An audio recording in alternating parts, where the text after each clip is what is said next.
E aí pessoal, beleza? Nesse vídeo vamos conhecer a história sombria do criminoso chamado André do Rap. Ele construiu seu império no silêncio, com conexões com facções europeias, e está foragido há mais de 5 anos. Vamos conhecer essa história? Vem comigo.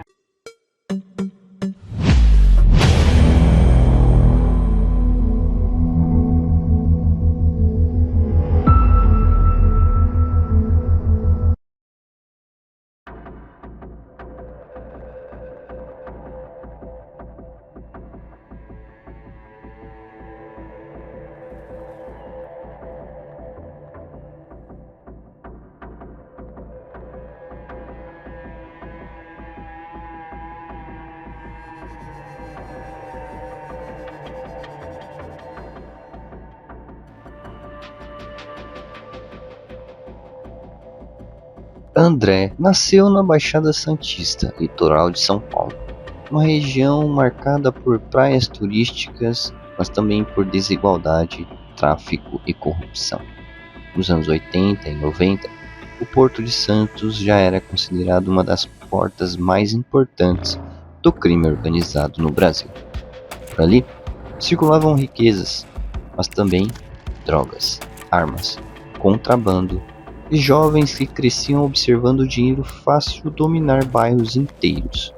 André cresceu nesse ambiente. Pouco se sabe sobre sua infância, mas investigadores afirmam que ele começou cedo no crime, primeiro em pequenos esquemas, depois no tráfico, até chamar a atenção dos criminosos maiores. Naquela época, o PCC ainda crescia dentro dos presídios paulistas, mas já começava a formar algo muito mais perigoso, uma organização empresarial do crime, e André parecia ter exatamente o perfil que eles procuravam: discreto, calculista, paciente. Enquanto outros traficantes ostentavam violência, ele preferia o silêncio. Dentro do sistema prisional, André teria fortalecido relações com integrantes importantes do PCC, e ali começou sua ascensão. Mas André não era, entre aspas, um soldado. Ele era diferente. A facção percebeu rapidamente que ele tinha talento para logística, negociação, lavagem de dinheiro e, principalmente, transporte internacional. Enquanto o PCC dominava presídios, periferias, André enxergava algo muito maior: o oceano, o Porto de Santos, o comércio global. Segundo a Polícia Federal, foi nesse período que ele ajudou a estruturar esquemas de envio de cocaína para a Europa. As cargas saíam escondidas em containers, misturadas a produtos legais, e atravessavam oceanos sem levantar suspeitas. Toneladas, milhões de dólares, uma engrenagem invisível. E André do Rap começava a subir na hierarquia criminosa, sem aparecer, sem dar entrevistas, sem músicas exaltando seu nome. No submundo, os mais perigosos são justamente os que ninguém vê. Com o passar dos anos, André deixou de ser apenas traficante, ele virou empresário do crime. Investigadores descobriram imóveis luxuosos, carros importados, helicópteros, lanchas milionárias, uma vida incompatível até mesmo com traficantes tradicionais. Mas André tentava construir uma fachada. Segundo investigações, ele se aproximava do meio artístico de eventos musicais. Promovia bailes, circulava entre empresários, tentava parecer apenas um homem bem-sucedido. Mas atrás da imagem sofisticada, existia um operador internacional do tráfico. A Polícia Federal afirma que André tinha conexões fora do Brasil, especialmente com grupos ligados à máfia italiana 'Ndrangheta. A cocaína brasileira cruzava o Atlântico e chegava aos portos europeus. Ali, o dinheiro se multiplicava. O PCC deixava de ser apenas uma facção brasileira e começava a agir como uma multinacional do crime. O Porto de Santos se tornou peça central nesse império. Milhares de containers saem dali diariamente. Uma cidade invisível de metal, onde uma única carga contaminada pode transportar milhões em cocaína. Segundo investigadores, o PCC infiltrou operadores em áreas estratégicas do porto, funcionários corruptos, empresas de fachada, motoristas, despachantes. E André do Rap estaria entre os homens que coordenavam essa engrenagem. Era um sistema sofisticado, quase impossível de rastrear. A droga saía do Brasil, mas o dinheiro retornava limpo, lavado em imóveis, empresas, eventos, luxo. Enquanto isso, nas ruas brasileiras, o nome André do Rap quase não aparecia. Talvez fosse exatamente esse o segredo. Ele não precisava de fama. O poder dele estava na invisibilidade, mas nenhum império criminoso permanece oculto para sempre. A Polícia Federal começou a monitorar movimentações financeiras suspeitas, interceptações telefônicas, rastreamentos internacionais, até que o nome de André apareceu como peça importante dentro da estrutura do PCC. Em 2019, a polícia cercou uma mansão em Angra dos Reis. Ali, encontraram luxo extremo, lanchas, dinheiro, segurança reforçada. André acabou preso. Para muitos investigadores, era uma das capturas mais importantes contra o PCC. Mas ninguém imaginava que aquilo seria apenas o começo do escândalo. Outubro de 2020, uma decisão do Supremo Tribunal Federal mudou tudo. O ministro Marco Aurélio Mello concedeu habeas corpus a André do Rap.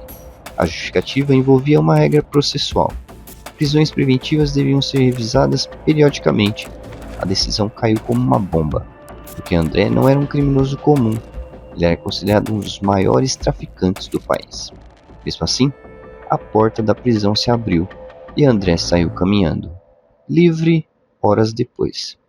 O presidente do STF, Luiz Fux, revogou a decisão. A prisão foi restabelecida, mas já era tarde. André havia desaparecido.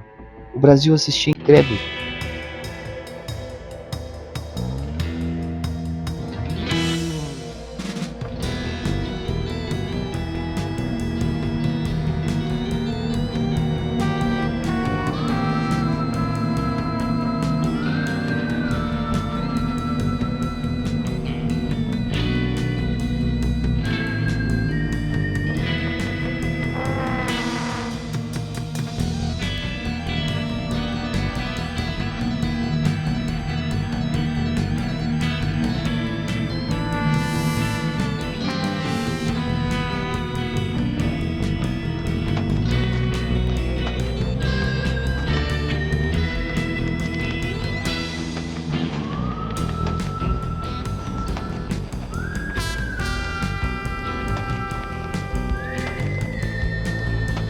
Do Rap não foi perto, estava lá na divisão de forças policiais, o Fábio Caipira pediu apoio. O Fábio tem ódio dessa história. E aí ele foi pessoalmente, ele ia em todas, hein? Prenderam, depois saiu pela porta da frente. Aquilo é uma tristeza para eles. E o helicóptero que devolveram, aquele helicóptero que estava na mão do André do Rap, o traficante, está na lei, né? Que você pega os bens e passa para o Estado.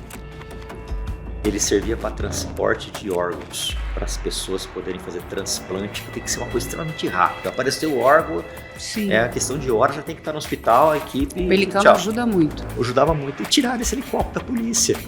Quer dizer, tiraram não, né? O judiciário tirou. Para devolver para um traficante. Para devolver. Você acha que isso está certo? Não. Isso é um esculacho. Como um homem tão procurado conseguiu sumir em poucas horas? A suspeita? A fuga já estava preparada. Investigadores acreditam que André saiu rapidamente de São Paulo, seguiu por rotas clandestinas e embarcou rumo ao Paraguai. Depois disso, silêncio. Nenhuma confirmação oficial, nenhuma captura, nenhuma imagem recente. Relatórios apontam possíveis passagens por Bolívia e Europa, mas tudo permanece nebuloso, como um fantasma. A Interpol incluiu André na lista vermelha internacional, mas até hoje ele nunca mais foi encontrado. Isso criou uma pergunta assustadora. Se um dos homens mais procurados do Brasil conseguiu desaparecer tão facilmente, quantos outros também conseguem? Eu imagino os caras sendo presos, soltando o deboche que eles devem fazer com a polícia. É, o caso do André do Rap, de todos aí, de todos aí, e muitos outros, né? Não só, a gente fala do André do Rap que é mais conhecido, né? Com o trabalho lá do Fábio Caipira. Como é que pode, né, meu? Como é que pode, bicho? É o fim do mundo. Eu tentei, quando ele saiu, a gente sabia, tentou seguir ele foi até o... Ele desapareceu, entendeu? Mas ele tá fora do Brasil? Ah, lógico, né? Tá fora do Brasil. Né? Óbvio. Tá perto?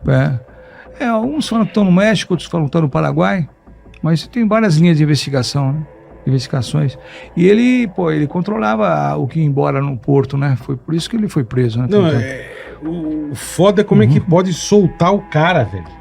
Se tá na lei. Então, isso que é foda, né, velho? O caso André do Rap revelou algo ainda maior que sua própria fuga: o crescimento global do PCC.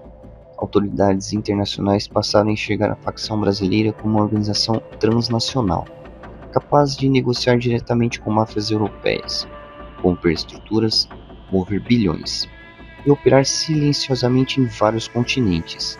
André representava exatamente essa nova geração do crime organizado. Homens discretos, empresariais, que trocam fuzis por planilhas e violência explícita por logística internacional. O traficante moderno não vive apenas em favelas.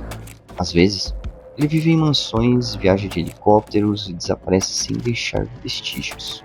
Hoje, o paradeiro de André do Rap continua oficialmente desconhecido. Talvez esteja escondido, talvez protegido, talvez vivendo sob identidade falsa, ou talvez observando tudo de longe, em silêncio. Seu desaparecimento virou símbolo de algo muito maior: o poder do crime organizado moderno, um sistema que atravessa fronteiras, compra silêncio, move bilhões e transforma homens invisíveis em lendas criminosas. Porque no fim, os criminosos mais perigosos nem sempre são os mais violentos. Às vezes, são os que conseguem desaparecer. E André do Rap desapareceu como fumaça, mas sua sombra ainda paira sobre o Brasil.